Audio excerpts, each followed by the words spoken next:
From the northern shores and woodlands to the west, it's history. From copper mines and iron ore, the Great Lakes fishery.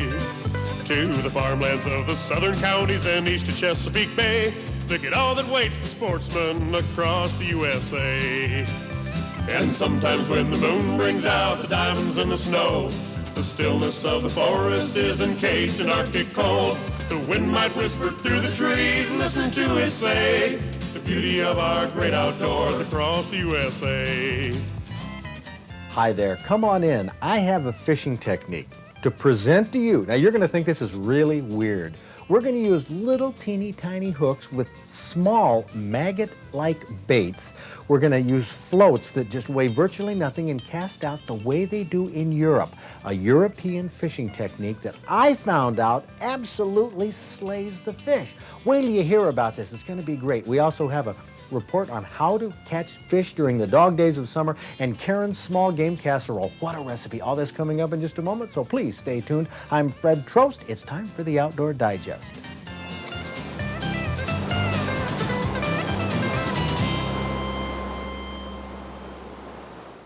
Two weeks ago, my son Jason got an unusual fishing lesson from Craig Scoff from Hazlitt, Michigan, an American pioneer in fishing techniques from Europe. You're rigged up with what looks like a conventional fishing rod, one like we used up in Canada, right, Jace? Right. But what is this nonsense on here? Okay, what this really makes a difference is the sensitivity.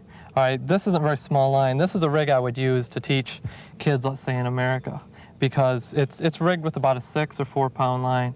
And the shot and the hook, this is a number 14 hook. Now hold it, this isn't 6, is it? This is 4 down here and this is a 6 up here. What I did is I tied, with the surgeon's knot, I tied on a tippet that's now 4 pound. So it makes it a little bit easier if you have real sensitive fish. What do you notice about this, Jace? It's different. Yes, very different. Very different, the hook size. I mean, the size of that hook is this a 12 or 14? All right, that's a 14. We'll use hooks all the way down to size 24. This is a 24 right here. A 24. Get a load of this, Jason. This is going to knock you out. We've never even used hooks this small.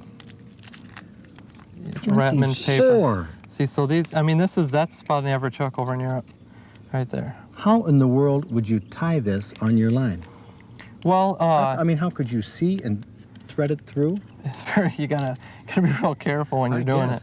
But when you're using a hook like this, it helps because when you drop a larva in the water, or whatever bait you're using, it sinks at such a slow rate, that if you use a real heavy bait hook, what happens is it speeds up the sinking rate. And if it's a real sensitive fish, like a big bluegill is, then it'll actually, if it sinks too fast, it'll actually hurt your fishing ability rather than help it.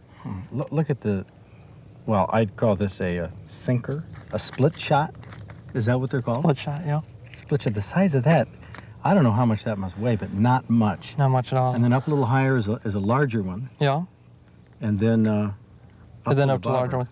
What we try to do, we try to create something called a parabolic curve when we do this.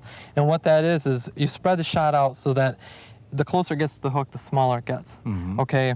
We could take these 2 shots, all right, and get a shot bigger that equals the same thing. And it's going to take the float down to the same point, which we want it to be right about to where the red mark starts. So that gives you the most sensitivity. But if you take a large shot that's the same weight as those 2, it's going to make your larva sink that much faster. Okay, but you're talking about what we do here in America. A bobber up top, a big split shot above the hook, and then when you throw it in the water, it sinks right straight down. Well, the problem you have with that is if you have one of those large bobbers, there's so much surface tension that has to break for that fish to move it that it's impossible for you to see that initial take.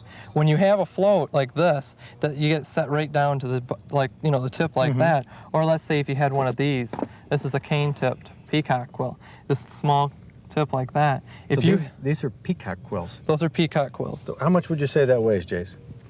Not very much. I mean, virtually maybe nothing. maybe a 20th of what an American bobber would weigh, and that's a large European float right there. And you have other floats here for different conditions. These are for real distance casting right here. These are bodied wagglers. This is some European style line here, but the line itself has a lot of stretch to it. So when you're let's see if I can hold it like that. See if you can see this, Chase. See the stretch in that? So if you do get a big fish that takes Oh, it, you can't really tell the difference between a big fish and a small fish taking it because it's so light generally. But let's say they do take it. Then when you set the hook, that stretch in the line will take the shock out when the fish turns and heads down, depending on what type of fish it is. So you have the stretch in the line, you have very light line. Very light line, yeah. I'm sure you use less than that in the tournament. Now these split shot, I mean, they are the smallest split shot I've ever seen. Okay, that's actually quite large for Europe. One of the things that you have when you're in Europe is a very, very small shot because when you're in Europe, the fish are so sensitive. In Ireland, where we were at, they say that the average fish has been caught maybe 4 to 5 times. And when you've got fish that are that sensitive to what's going on, they know when you're feeding them that there's a fisherman present, but it's just a matter of fooling them, making them think that your larva's as natural as possible. Yeah, all this talk about larvae, maggies, you call them, maggots? Yeah. Maggots? Maggots. That's going to disgust everybody in America. Nobody uses maggots. The funny thing about maggots are they're actually the cleanest bait you can get, because what maggots do is they release an ammonia that cleans the food that they're eating. So actually they're cleaner than worms would be.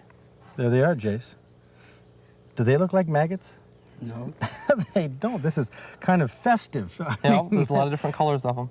They color them by feeding them on chicken meat that's injected with a dye, and that stains their inside and turns them different colors. Now these maggies, as they're affectionately called in England, are the main type of bait you use in the tournament fishing? Different sizes, different colors, yeah. There's, some of the smaller worms are used also, but these are about the best bait that I've found. Yeah, we've done tapes on night crawlers, big night crawlers, and they can hardly choke them down, and they sometimes spit them out. Yeah, and you lose it a lot because they take it bit by bit. But with these, with a small hook, they suck it in so soon, and if you have a sensitive float, you see that so soon that you always get a hook in the side of the mouth. It's very rarely you get one that's, that swallows it. Maybe if you're not paying attention to your float, maybe 1 out of 100 fish.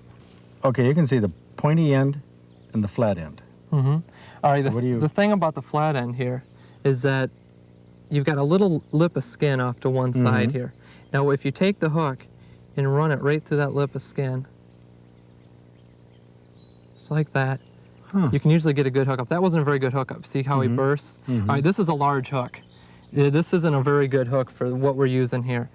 We should be using, for about a 14, actually something like a small worm. If I was going to use a lot of maggots, I might even go down to an 18, because I'll burst a few of them. You can use this hook, but you're going to burst more bait and you'll use more bait because it's much easier for them to take them off your hook. And now the proof. A small sunfish takes the larva on a tiny hook, one of nearly 100 we caught in an hour and a half, including a 12-inch crappie, a bullhead, a big bluegill, and a 3-pound bass. Tune in next week and learn how to slay those summer panfish European style.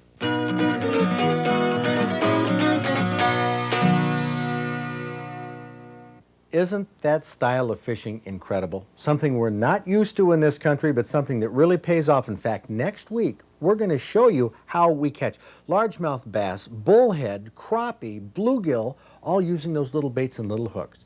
We didn't catch any huge ones, but here are some huge ones right now in our trophy book. Fred Kremelmeyer is happy with his 1 3/4 pound rock bass. He caught it on a Rapala. Nice channel cat, 9 pounds 2 ounces. Brian Bentz got it on a crankbait. Irawatia used a leech, hooked this 10-pound 5-ounce walleye.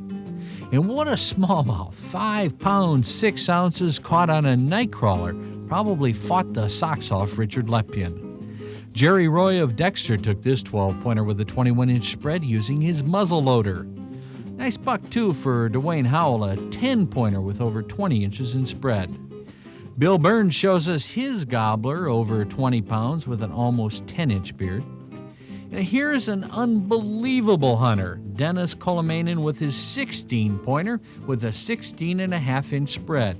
Now, Dennis also took a 10-pointer last season, and no doubt he has got a good hunting technique. I try, that's all I can say. Put a lot of time in and stick with it.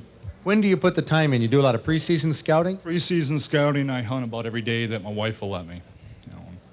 That's the only thing only permission you need to get? Well, yeah, pretty much so. Well, look at this rack. How many points does this have? 16. 16 points. We got tines growing out all over. I've seen him 4 times during bow season. I really wanted to take him with a bow, but I could never get close enough to him. And Well, he did get close enough finally, and he tagged that 16-point buck, and that buck will make Dennis Kolomanen our Outdoor Digest Trophy Buck Hunter of the Week. When Michigan brought the first Sichuan pheasants from China to the U.S., their wildlife biologists took a lot of heat. One so-called pheasant expert from Minnesota even labeled the experiment ridiculous, said it absolutely would not work. Well, it is working. It's not a total and complete success yet, but this ringless black-necked pheasant is doing well. In fact, it's doing just as well as wild-trapped and released ringnecks, and maybe even a little better.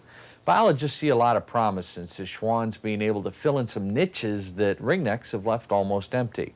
Other states and provinces would like to give the Sichuans a try, too. I know Saskatchewan and Alberta biologists are interested. So are sportsmen and biologists in Pennsylvania, New York, and yes, even Minnesota. Now, Michigan should make birds available to any state or province that wants them. Trade them for turkeys or their game birds, sell them or give them away. The Sichuans could be the key to bringing back pheasants all over North America, and it's time for other wildlife agencies to be able to give them a try. Suckers, carp, and buffalo are popular food fish among several ethnic groups, but are avoided by others. What's the biggest drawback to eating these fish? Their bones. Their flesh is sweet-tasting, but they have an extraordinary number of bones, which contributes to their unpopularity with many people.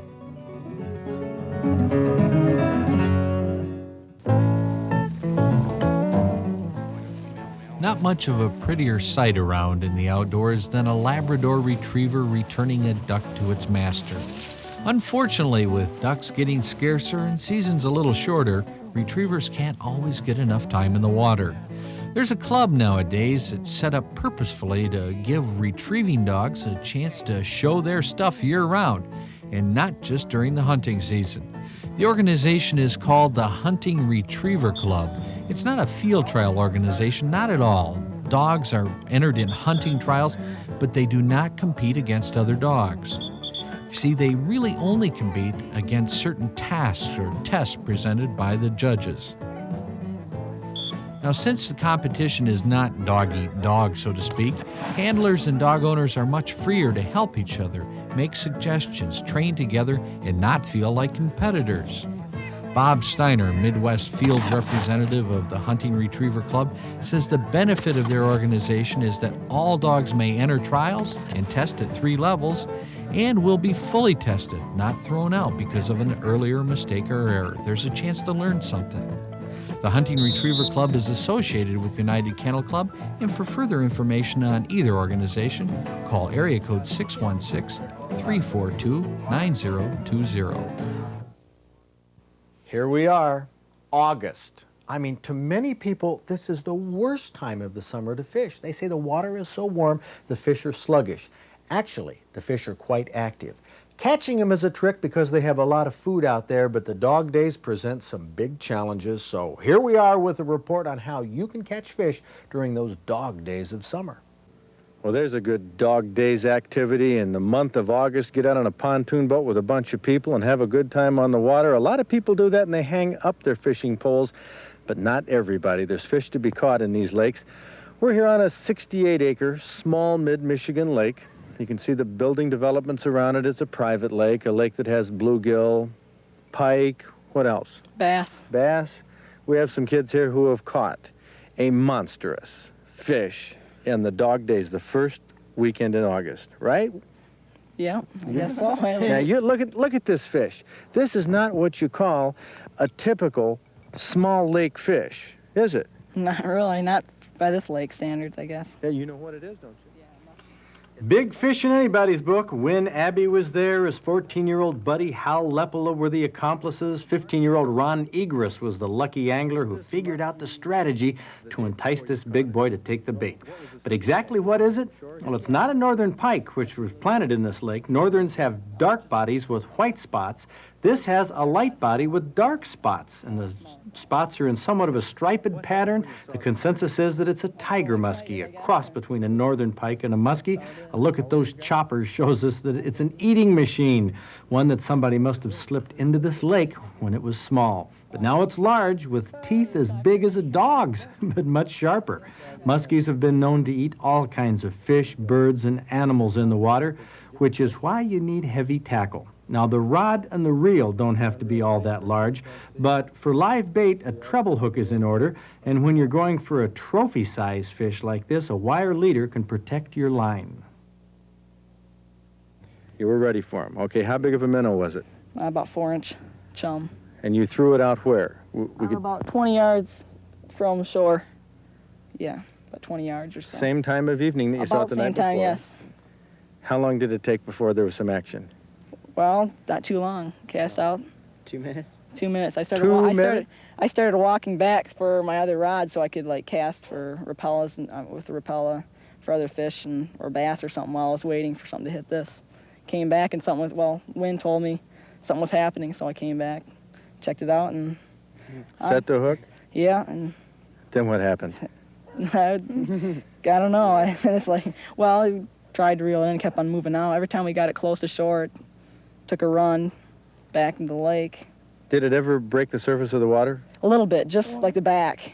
It didn't really jump up or anything. It just stayed quite low, and every time we came in with nets or anything, it ran out again. So there they were. Wynn and Hal were scrambling on shore. Ron had been battling for 15 minutes, and that 22-pound muskie was tiring. This is the net you usually use for a fish in this lake? Yeah, if you need one at all. Well, that isn't going to work.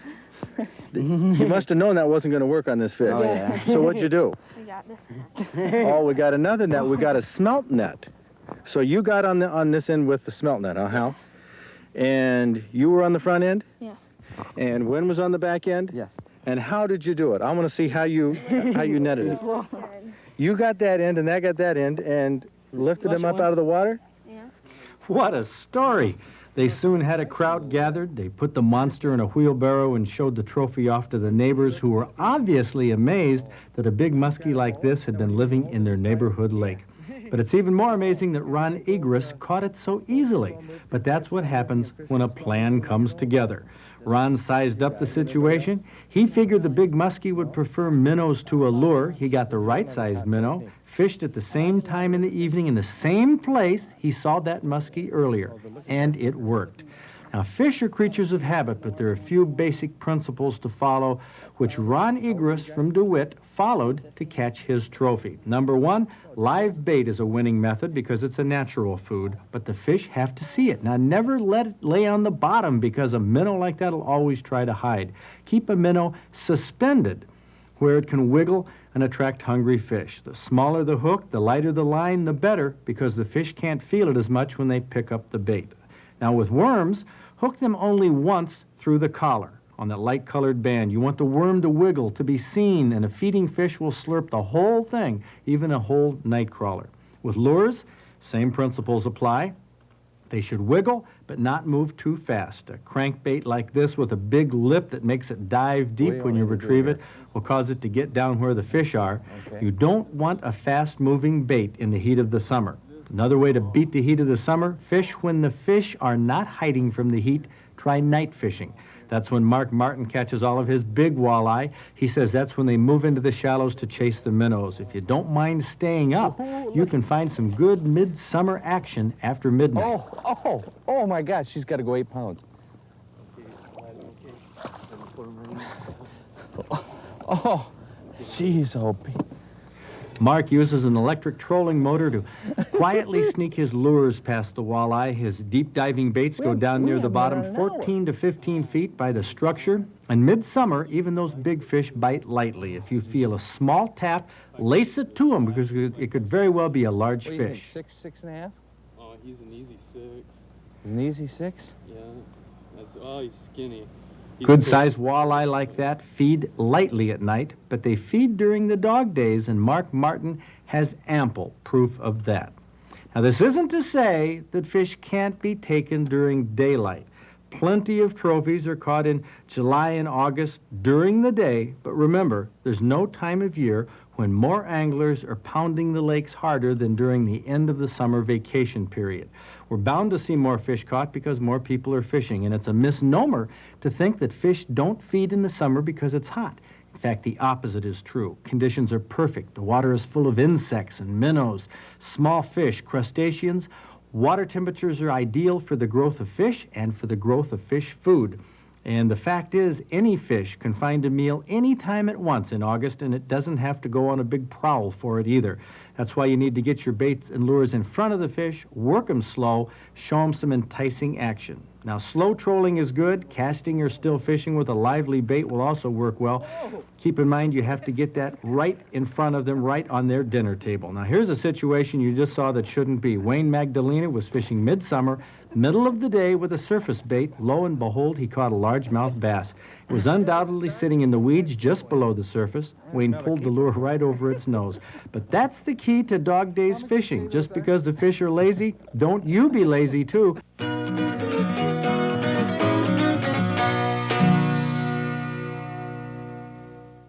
Well, we've done the best we can. We've showed you the European fishing technique. We'll show you some more next week. We've given you all kinds of tips on fishing the dog days of summer, and you say you still don't have fish. Okay, go to the freezer. Dig out some small game. We have an award-winning recipe called Karen's Small Game Casserole. It's got to be the ticket. Karen Flint from Newport was a winner in our Fish and Wild Game cooking contest with the small game casserole. I imagine, Kathy Beitler, we should use pheasant. Well, this time of year. Yes, you should, but we're going to use squirrel. That's what we have right now. And you want to completely cook the squirrel and then just take it off the bones. Look at squirrel is so good. A delectable wild game. Oh, it is, and it adapts very well to this recipe. And then you've got broccoli, cream of mushroom soup, cheese whiz, rice, and some celery and onion that you're going to saute. And you just real simple, a casserole. Everything goes all in one dish. That's what makes it nice. And you do want to just saute this until it loses its color, not until it's completely browned. Then you can make your sauce all in one pan also. You're going to... I wonder why cheese whiz. Why, It'll give it a different texture and flavor than just your plain cream of mushroom soup. Now, you could use the nacho cheese soup that they have. I bet you could use that hot... Velveeta has some real hot cheese. Yep. Any of those substitutions would be great in this. And you're going to cook your broccoli and then add your wild game, whatever you have, pheasant, squirrel, rabbit, to it. And then go ahead and add the rice. The rice on top, and then the sauce. that cheese sauce mixture. Yep, and then just pour that and drizzle it down the top. Mm-hmm. I wonder if Bob Garner will be able to tell that this is squirrel, or at least that it isn't chicken.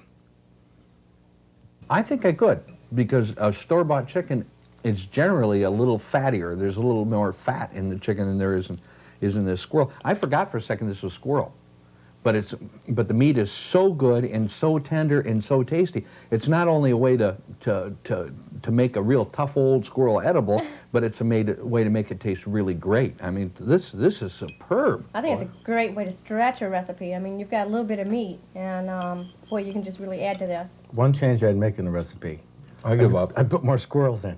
I mean, because it tastes so good. Oh, it does, absolutely. Yeah, but it's not thin on squirrels. No. There's enough meat in this recipe to make it really delicious. It's just a really kind of odd combination of ingredients. Really tastes good. And the versatility again, almost any game. Oh, absolutely. Any small game. Absolutely. I'll bet you this would taste excellent warmed up too, if it lasts that long, right?